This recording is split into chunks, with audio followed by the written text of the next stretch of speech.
September 20th, 2023. Well, yesterday we had an interesting show at the UN with President Biden going into his, I guess, 25-minute rambling speech as usual. Uh, this time he spent a lot of effort focusing on the whole idea of all the great things he's doing to prevent global climate change to kill us all. And then, ironically enough, President Zelensky made his speech, and he spent more time, a whole bunch of time talking about how about the climate issue as well, which it seemed to me like that should be a pretty minor issue for him, considering the problems he's got. But at any rate, that's kind of the way things go on the whole propaganda front, you might say. And that leads to a lot of considerations, I guess. Meanwhile, of course, Biden kind of ignores the whole immigration crisis that he's created with all sorts of illegal immigrants streaming into the country. I guess they're technically legal because of his illegal order, which I'm still a little bit unclear why there hasn't been some kind of an effective court challenge to what he's doing and the way he's abusing the asylum system. But at any rate, or maybe the law is just so poorly written that nobody anticipated such a concept. But I believe they have to actually, under the law, ask for asylum in the first country they come to. And obviously they didn't ask for it in Mexico, so it seems like they could all be deported. But at any rate, I digress on that one. But the main issue here, I guess we're looking at his whole idea of climate, and then he's trying to frame that in the context of improving economic conditions for people worldwide. But of course, the climate agenda itself is actually holding back economic development in places like Africa. So that seems to be kind of very misleading, to say the least. So anyhow, I just want to kind of hit a few of those topics. By the way, if you like these videos, again, I always give me a like, and we can use more subscriptions. We're slowly creeping toward that goal of 100 subscriptions there, so something's supposed to improve a little bit at that point, I think. and of course, you can ring the bell for notifications, and of course send any links to anybody be interested. But yeah, that's kind of the way I see this whole situation. That the climate issue. Well, this is. I think that there's so many things wrong with what we're doing on climate. I mean, in the sense that we can't control the climate to begin with. It's very unclear that there's any significant climate impact due to human activity. And at any rate, even if there was, the global situation is such there's nothing that the first world countries can really do to have a significant mitigating factor on it, because the developing world is certainly spewing out all sorts of greenhouse gases. So, and they're going to continue to at an escalating rate as their populations increase. So, and I think that's kind of the thing that needs to be kind of mentioned here. Furthermore, I always point out that the idea that we're moving toward EVs without any consideration of the extra load that's going to put on the power grid. At the same time, they're trying to shut down all the coal plants. I mean, to me, this is going to lead to a real energy crisis in the country, and so not such a good idea. Meanwhile, of course, both Biden and Zelensky are emphasizing this idea that everybody in the world has got to support Ukraine in the war against Russia. Well, I mean, first of all, I mean, and of course, they continue to make the misnomer that the war was unprovoked, which is not true at all. It's quite clear to me that if you look at the diplomacy or the lack of it going into the actual attack in February of last year, it was fairly clear cut that in fact we were doing whatever we could to provoke the Russians to go ahead with it, if you ask me. Because there was no consideration of really what they were complaining about at all in our negotiating stance.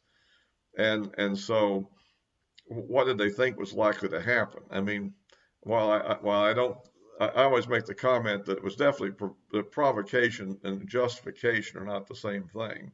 That is, it was provoked, but that's not to say it was justified. I think those are two totally separate items. And you know, you can provoke a rattlesnake by playing with it and get bit, but doesn't mean the rattlesnake is justified in biting you necessarily. But I don't know if justified matters at all anyhow in this case, because it's almost only a struggle between various forms of power, whether military, economic, or diplomatic, that really comes to play.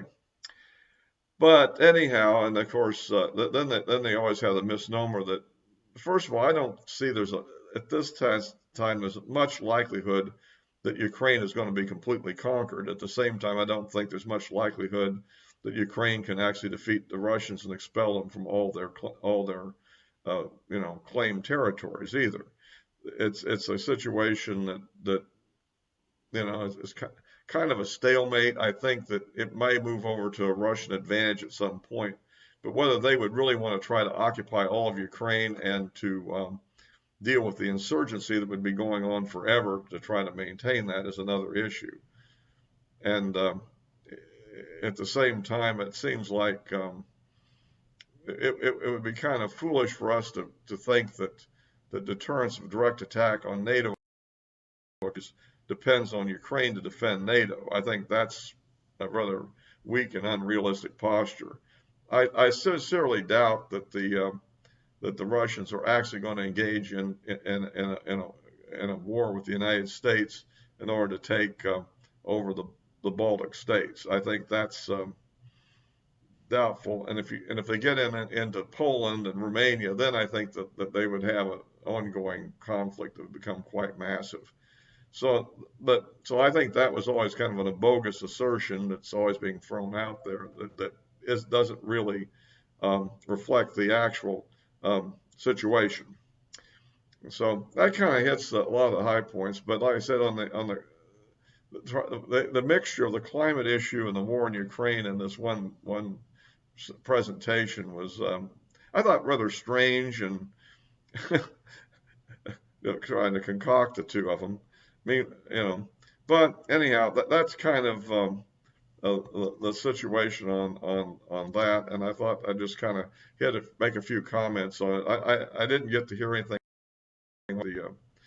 the Russians are going, but the other thing we have to consider is that, of course, Zelensky is here to try to secure another 24 or is it 28 billion. I keep hearing different numbers around that range of aid for Ukraine, and I guess more weapons, because I discussed the one possible weapon system they're going in my previous video, and whether or not that's an advisable thing, either from the point of view of being effective or from the point of view of, do we want to give those up and, basically take them away from our own armed forces, given other scenarios that we're worried about. So, but at any rate, that's what's afoot, I guess, and later this week, I guess, by the time you see these videos, that will probably have actually transpired. I believe it's supposed to be on Thursday. And we'll have to see, what comes of that. Of course, it's all tied up in the budget battle in the House right now between, I guess, the conservatives who want some kind of, more meaningful budget cuts before they agree even to a continuing resolution, and the ongoing logjam that, we were supposed to try to actually pass our budget bills in regular order, but of course that's all got held up this time mainly by us. Of course, like the Democrats would have probably held it up if we hadn't them, but at any rate, so it goes. At any rate, I'll be wrapping this one up for now. I guess one more comment. It looks like the situation as of late seems to have kind of stabilized in Ukraine as of this recording. Make a quick brief comment about that. It looks like the Robotyno front, let's call it, over to the west there, that town in the west, that whole area, the Russians have counterattacked along the trench lines that were getting occupied by the Ukrainians. So hard to know what's next, but it looks like that they're kind of stalemated because the anti-tank ditch is really, plus all the Russian firepower, is preventing them from really effectively crossing the anti-tank ditch with a heavy armor and moving forward. Of course, the next day may bring a whole new development. We do have some fairly spectacular missile attacks that destroyed a Russian submarine and severely damaged the landing ship, I guess. So that kind of is a score one for the Ukrainians there. But I still think the basic thrust for the moment is stalemate. We'll see if the Russians are going to counterattack in the winter time, particularly after they receive this ammunition from North Korea that they apparently have negotiated. So anyway, I'll be wrapping this up for now, and I'll of course post it on Rumble as well as on YouTube, and but the addresses of my social media accounts are in the description below, so you might follow, particularly, I guess it's called X now, formerly Twitter, to see, I tend to make a lot of my intermediate comments on there on a variety of topics. All for now.